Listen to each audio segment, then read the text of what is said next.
Broadly speaking, things are slightly worse than expected. Yeah. Surprise, surprise, they've cut the growth forecasts, and the deficit isn't really going to be tackled sooner than expected, despite everything they've tried to do. Yes, I mean, what this government has said all along is that it was going to institute austerity instead of growth, instead of stimulating the economy. And this idea was to keep the AAA rating and also hit all these targets that they were trying to hit over the last 2 years.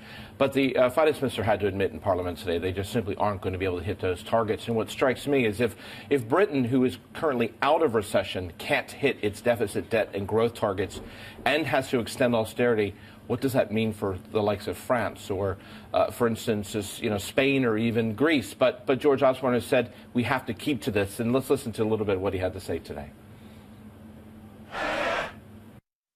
Britain is on the right track, and turning back now would be a disaster.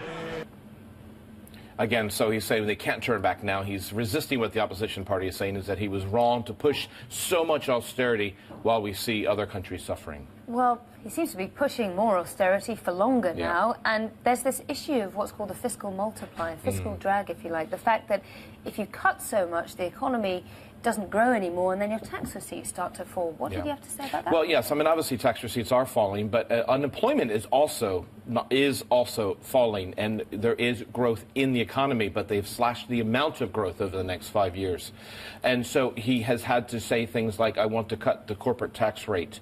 He wants to cut some of the taxes for the rich, raise some other taxes. But his hope is that that's the way to stimulate the economy, which, of course, is the debate that other countries are having. Not for companies like Amazon, Starbucks and Google that have found themselves falling foul of these. Yeah, I mean, no surprise. He said we're going to go after those who use tax avoidance measures, and he's announced more money for the budget, for the office and the government that does that.